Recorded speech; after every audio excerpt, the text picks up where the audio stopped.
Hi అండి అందరికీ. ఈరోజు రాగి జావా ఎలా ప్రిపేర్ చేసుకుందామో చూద్దాం. ఇది చేసుకోవడం చాలా ఈజీ. దీనివల్ల హెల్త్కి చాలా బెనిఫిట్స్ ఉంటాయి.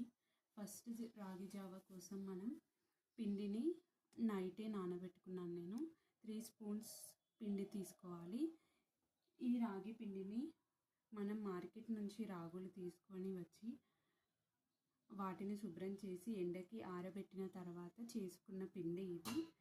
బయట షాప్స్లో కూడా దొరుకుతుంది ఈ పిండి, కానీ దానిలో అంత క్వాలిటీ ఉండదు. దానికి నేను ఇంట్లో చేసిన పిండినే వాడతాను. ఫస్ట్ దీనికోసము నీళ్ళు బాగా మరగాలి. మరిగిన తర్వాత మనం నైట్ నానబెట్టుకున్న రాగి పిండి ఉంది కదా, దాన్ని మనం దీంట్లో వేసేసుకోవాలి.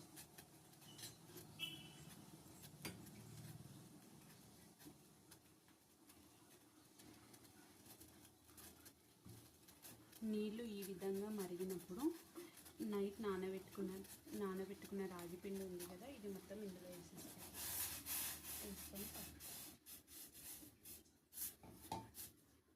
దీంట్లో వేసుకొని కలుపుకోవాలి.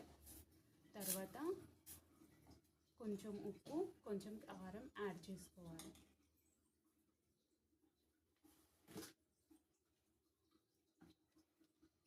ఉప్పు కొంచెం, రాళ్ళుప్పు కొంచెం,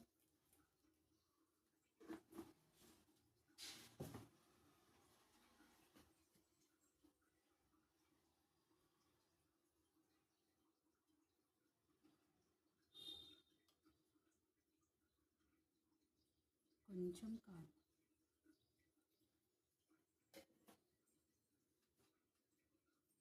దీన్ని బాగా కలుపుకోవాలి. ఇది సిమ్లో పెట్టుకొని మరిగించుకోవాలి.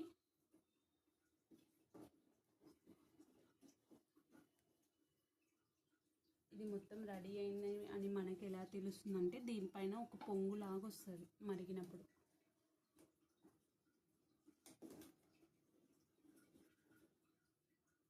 దీంట్లో కాల్షియం ఎక్కువగా ఉంటుంది రాగి జావలో. ఇది గ్యాస్ట్రిక్ ప్రాబ్లం ఉన్నప్పుడు వాళ్ళు డైలీ మార్నింగ్ బ్రేక్ఫాస్ట్ని స్కిప్ చేసి ఇది తాగితే వాళ్ళకి గ్యాస్ట్రిక్ ప్రాబ్లం చాలా మటుకు పోతుంది. బోన్స్కి కూడా మంచిది, కాల్షియం ఉంటుంది కాబట్టి. అందుకే దీన్ని ట్రై చేయండి మీరందరూ. వీడియో కనుక మీకు నచ్చినట్టయితే లైక్ చేసి, షేర్ చేసి, సబ్స్క్రైబ్ చేసుకోండి.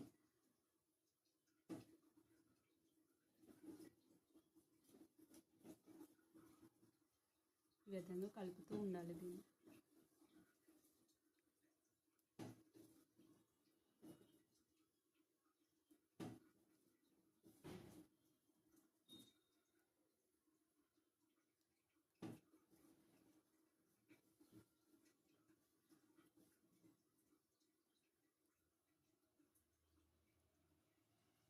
ఈ విధంగా పొంగు వస్తుంది పైకి.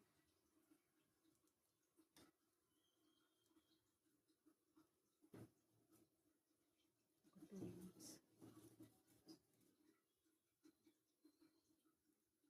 అంతే, రాగి జావ రెడీ. దీన్ని మనము సర్వింగ్ బౌల్లోకి తీసుకుందాం. ఇందులో మనం పెరుగు కలుపుకోవాలి. దీనికోసం ఇంట్లోనే నేను తోడు పెట్టుకున్నాను పెరుగుని. నైట్ ఇందులో వేసి కలుపుకోవాలి. 2 స్పూన్స్ బాగా కలపాలి. ఇది పిల్లలకి స్కూల్ నుంచి వచ్చిన తర్వాత డైలీ ఒక గ్లాస్ ఇచ్చిన పిల్లలకి బోన్స్ అనేది గట్టిగా ఉంటాయి. ఎందుకంటే దీంట్లో కాల్షియం ఉంది కాబట్టి పిల్లలకు కూడా ఎదుగుదలకి తోడ్పడుతుంది. దీంట్లో మనం కొన్ని ఆనియన్స్ అండ్ కొత్తిమీర ఆనియన్స్.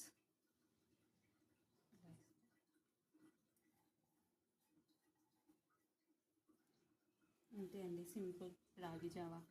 దీన్ని డైలీ తాగి చూడండి, మీకే అర్థమైపోతుంది హెల్త్ ఎలా చేంజ్ అవుతుందో మీరు. Thank you.